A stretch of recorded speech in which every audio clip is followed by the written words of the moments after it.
Assalamualaikum warahmatullahi wabarakatuh. Perkenalkan, nama saya Muhammad Dinalbi. Di sini saya akan membuat video untuk menyelesaikan tugas UAS dari makul HAP dan PA. Oke, pertanyaan yang pertama yaitu apa yang dilakukan subjek hukum ketika menjadi penggugat, tergugat, pihak intervensi, dan turut tergugat? Yang pertama yaitu penggugat. Penggugat ialah orang yang merasa dirugikan oleh pihak lain atau tergugat sehingga penggugat mengajukan gugatan ke pengadilan agama. Yang dilakukan oleh penggugat yaitu yang pertama, melakukan permohonan. Permohonan harus diajukan dengan surat permohonan yang ditandatangani oleh permohon atau kuasanya yang sah dan ditujukan kepada ketua pengadilan negeri tempat tinggal pemohon.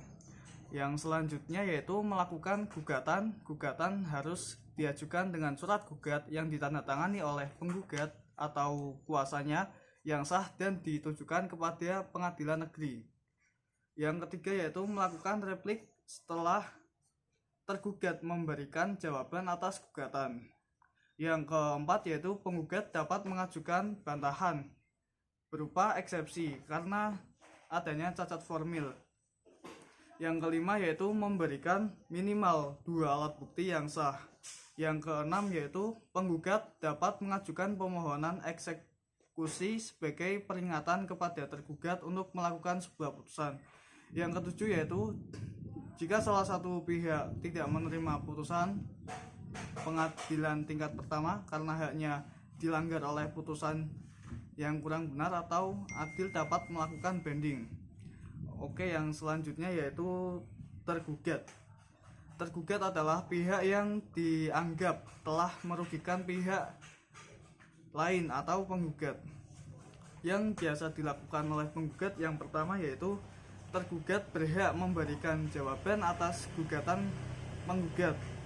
Yang kedua, tergugat dapat menanggapi kembali atas replik yang disampaikan oleh penggugat. Yang ketiga yaitu tergugat dapat melakukan gugatan balik yang disebut dengan rekonvensi. Yang keempat yaitu dapat melakukan verset. Verset adalah perlawanan ketika dijatuhkan putusan. Verset yang tidak didahului oleh upaya hukum banding penggugat. Yang kelima yaitu tergugat berhak memberikan minimal 2 alat bukti. Yang keenam yaitu tergugat harus patuh dan melaksanakan putusan eksekusi. Yang ketujuh, jika salah satu para pihak tidak menerima putusan pengadilan tingkat pertama karena haknya dianggap oleh putusan yang kurang benar atau adil, dapat melakukan banding. Yang selanjutnya yaitu pihak intervensi. Pihak intervensi adalah pihak ketiga yang tadinya tidak turut dalam perkara kemudian mengajukan diri sebagai pihak intervensi untuk membela hak dan kepentingan sendiri. Selanjutnya yaitu turut tergugat. Pihak yang turut tergugat adalah pihak yang tidak berkepentingan secara langsung dalam perkara tersebut tetapi ada sangkut pautnya dengan pihak atau objek yang bersangkutan. Turut tunduk pada isi putusan hakim di pengadilan karena turut tergugat ini tidak melakukan sesuatu.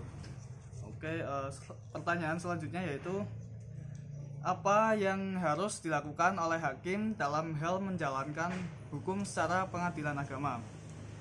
Oke, yang harus dilakukan oleh hakim dalam hal menjalankan hukum acara pengadilan agama yang pertama yaitu hakim memberikan para pihak hak dan hukumnya. Yang kedua yaitu hakim mendengar kedua belah pihak. Yang ketiga, hakim wajib mendamaikan para pihak. Yang keempat yaitu hakim membantu para pihak. Dan yang terakhir, hakim wajib mengadili setiap perkara yang diajukan kepadanya. Oke, selanjutnya pertanyaan nomor 3 yaitu bagaimana komparasi spesifik hukum acara perdata di pengadilan negeri dan pengadilan agama? Oke, yang pertama pengadilan negeri. Kompetensi absolut. berupa wan prestasi, perbuatan melawan hukum, sengketa, dan lain-lain. Yang kedua yaitu kewenangan relatif. Kewenangan relatif yaitu tempat sebuah perkara, bisa dibilang seperti tanah. Jika tanah sengketa berada di kota Pekalongan, maka pengadilan negeri dapat diajukan di tempat kota Pekalongan. Selanjutnya yaitu para pihak, terdapat pemohon dan termohon. Oke, yang selanjutnya dalam pengadilan agama, kewenangan absolut pengadilan agama berupa perkara perkawinan, ekonomi syariah, waris, wakaf, zakat, infak, dan lain-lain. Yang kedua yaitu kewenangan relatif, seperti dalam perkara perkawinan, maka pengadilannya di tempat tinggal istri. Selanjutnya para pihak, terdapat tergugat dan penggugat. Pertanyaan terakhir yaitu bagaimana harapan Anda terhadap hukum acara perdata agama di masa yang akan datang? Oke, untuk harapan saya yaitu semoga hukum secara perdata dapat menghasilkan putusan yang seadil-adilnya bagi pihak yang berperkara dan menjadi sebuah solusi yang efektif serta efisien terhadap permasalahan, sehingga masyarakat tidak perlu ragu dalam penyelesaian sengketa, karena pada dasarnya hukum acara perdata mempunyai prinsip proses cepat, biaya ringan, serta mempunyai perlindungan hukum yang berkekuatan hukum tetap. Oke, sekian dapat saya sampaikan untuk menyelesaikan tugas UAS ini. Terima kasih. Wassalamualaikum warahmatullahi wabarakatuh.